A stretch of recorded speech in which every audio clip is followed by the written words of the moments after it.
Okey, so harga tiket tadi berapa bang? Dewasa RM30 untuk pelajar sekolah, pelajar IPT dengan kanak-kanak RM10 sajalah.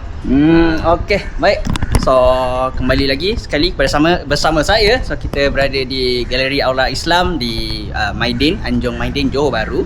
So seperti yang abang tadi nyatakan, harga tiketnya untuk kita orang dapat tiket percuma. Sebab kita orang pergi ke Museum Tokoh Johor lah last week. So this week kita bawa ke sini pula. So let's go.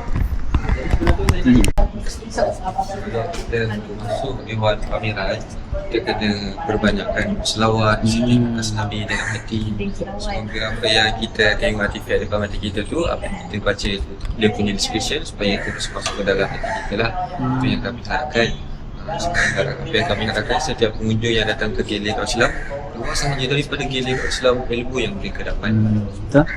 Dan dekat dalam Dewan Pameran, kami memang gerakan untuk pengunjung galakkan mereka ambil gambar, rekod video memang boleh. Dan dekat dalam Dewan Pameran hanya satu tempat sajalah yang tak boleh ambil gambar. Bila Tuan Paul masuk Dewan Pameran kami dia panjang tau. Dia dekat belah ujung area sini ada 3 kiswah Kaabah yang besar. Dekat area sini sajalah yang tak boleh ambil gambar sebab dekat situ merupakan bahagian fotobus kami berbayar. Hanya RM20 sajalah untuk ambil gambar dengan satu keluarga dan kawan-kawan sahabat jauh. Sekarang ni kita ada terima rombongan dari college, universiti yang sama pelajaran Johor. Nanti kalau nak ikut dengan penerbangan Wushi pun memang sangat bagus lah. Kami memang galakkan. Dan dekat Dewan Pameran kita tak ada hal masa sangat. Sekarang lagi lama lagi bagus. Okey. Apa nak bangkang Baik. daripada Nabi Musa, dia nak bangkang Firaun. Lepas tu bila dah bebas, Nabi Musa pergi bermunajat apa semua. Nabi Harun ada juga. Okey. Dan kita kena tahu bahawasanya kedua-duanya boleh bagi nama. Terima kasih. Okey, kedua-duanya merupakan Rasul. Faham? Kedua-duanya merupakan Rasul. So kat situ adalah apa?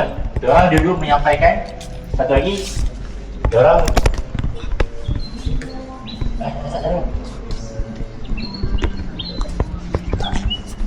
okey, so diorang dulu menyampaikan.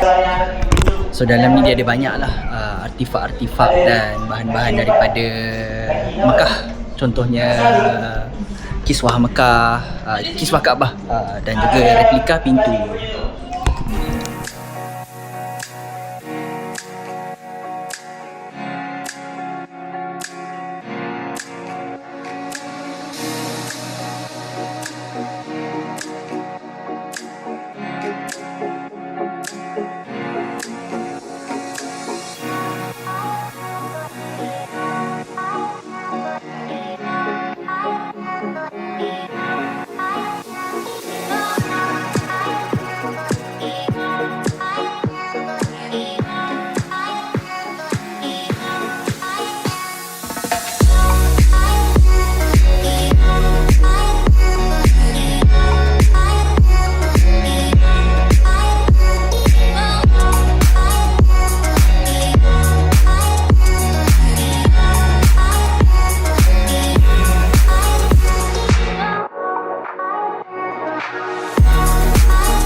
Dekat section ni dia banyak section untuk bahan-bahan ataupun peninggalan Rasulullah SAW lah.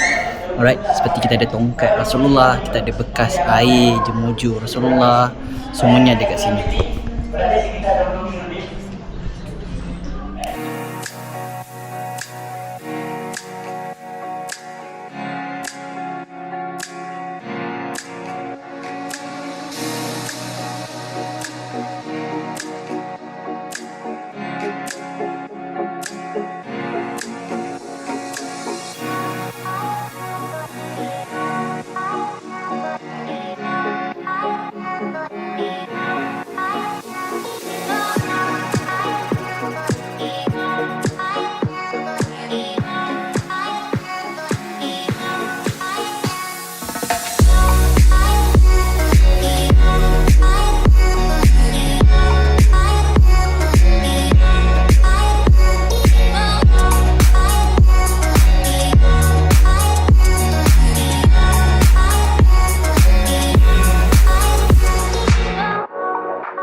Malaysia, kita bayar Malaysia macam apa? Tanah Melayu.